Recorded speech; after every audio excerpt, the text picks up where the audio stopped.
नमस्ते, मैं हूं सुरेश कुमार एकलवे और आप देख रहे हैं हिंदुस्तान न्यूज एंड टिप्स। पूरे विश्व के लिए मुसीबत बन चुका इस्लामिक चरमपंथ अब नए नए हथकंडों और धूर्त मुल्ला पॉलिसी से अशांति फैलाने में प्रमुख घटक बन चुका है। दुनिया भर में इस्लाम के नाम पर आतंक तख्ता पलट और अराजकता पैर पसार रही है। अफगानिस्तान, पाकिस्तान, सीरिया, बांग्लादेश, इराक, तुर्की, यमन यानी इन मुस्लिम देशों की फहरिस्त बहुत लंबी है। इन देशों में लोकतंत्र की बजाय इस्लामिक कानूनों से देश चलाने की नीतियां लागू हो रही है, जो खुद उन्हीं की जनता के लिए एक अभिशाप बन चुकी है।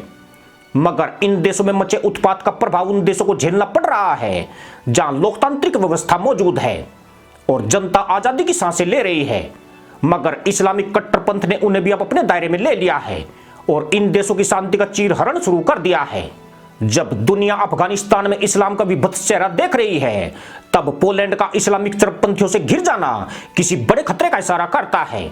मौजूदा वक्त में यह ईसाई मुल्क तुर्की, इराक, सीरिया और लीबिया के उन आतंकी मुसलमानों से लड़ रहा है जो अपने देशों से भागकर पोलैंड की सीमा पर डेरा डाल चुके हैं।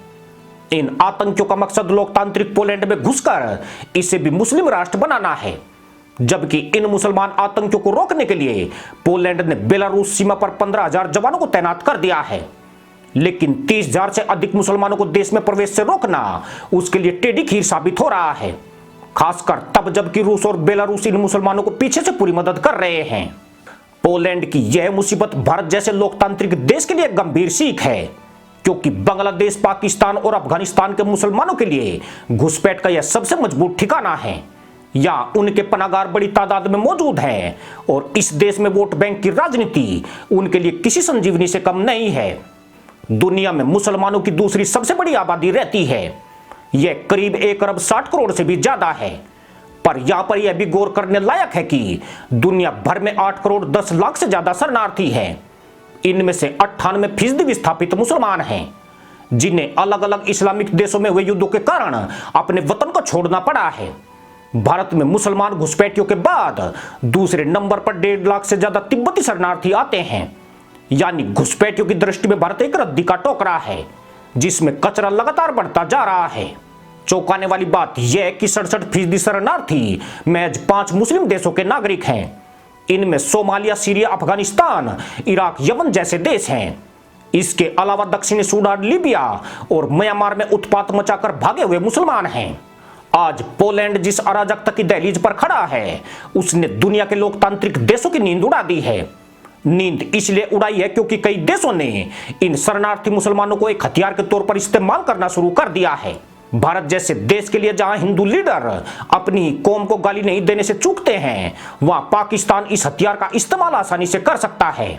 दरअसल बेलारूस ने शरणार्थी मुसलमानों के माध्यम से पोलैंड को तबाह करने का बड़ा मंसूबा पाला है। बेलारूस ऐसा क्यों कर रहा है और पोलैंड से उसकी क्या दुश्मनी है, इसे समझने के लिए साल 2020 में जाना पड़ेगा।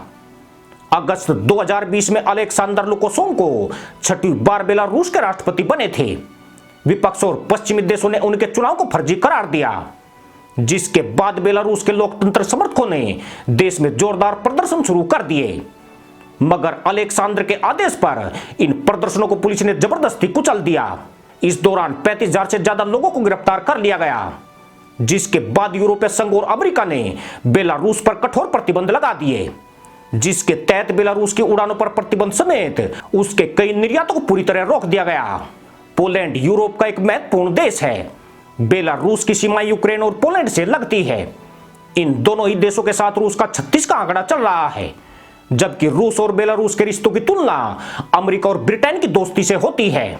सीधी सी बात है कि बेलारूस के हर कदम पर रूस उसके साथ खड़ा है। अपने ऊपर लगे प्रतिबंधों से गुस्साए बेलारूस ने यूरोप को सबक सिखाने की ठान ली। उसने एक ऐसा हाइब्रिड युद्ध शुरू कर दिया जिसने अमेरिका तक को सकते में डाल दिया है।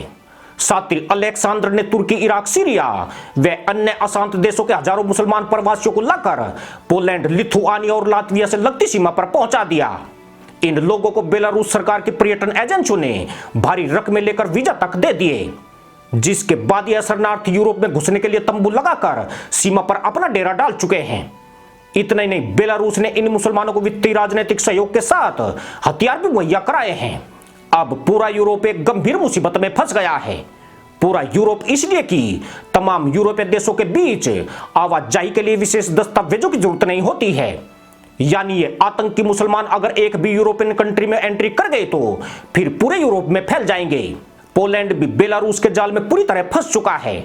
वह इन आतंकी मुसलमानों पर कठोर कार्रवाई भी नहीं कर सकता है। अगर वह ऐसा करता है तो उस पर निर्दोष लोगों को मारने का आरोप ठोक दिया जाएगा, जबकि शरणार्थी मुसलमानों के हाथ में बढ़िया मौका आ गया है।